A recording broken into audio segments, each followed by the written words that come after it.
திமுகவிலிருந்து அழகிரி நீக்கப்பட்டதால் கட்சிக்கு எந்த பாதிப்பும் இல்லை என்று கருணாநிதி கூறியுள்ளார்.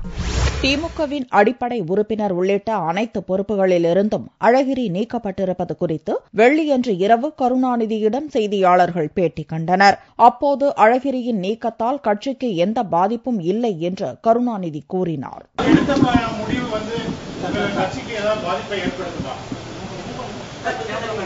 எந்த பாதிப்பும் ஏற்படுத்தாது.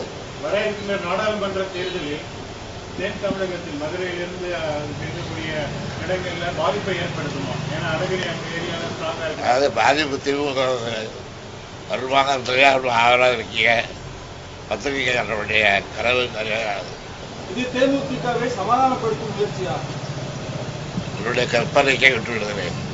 தேமுதிகவிற்கு நீங்கள் கூட்டணி தொடர்பாக அழைப்பு கொடுத்ததாக சொல்லுங்கள். ஆனால் தேமுதிக தலைமையிலிருந்து இதுவரை எந்த பதிலும் வரவில்லை. இதை பற்றி உங்களோட கருத்து? அதுக்கு நாம் பொறுப்பல்ல.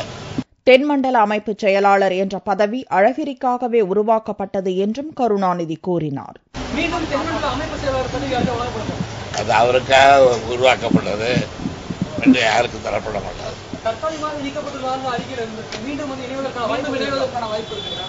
அதை அவரை கலந்துக்க. மன்னிப்பு கேட்டால் மீண்டும் அழகிரி சேர்த்துக் கொள்ளப்படுவாரா என்ற கேள்விக்கு அதை அவரிடமே கேளுங்கள் என்றார் கருணாநிதி.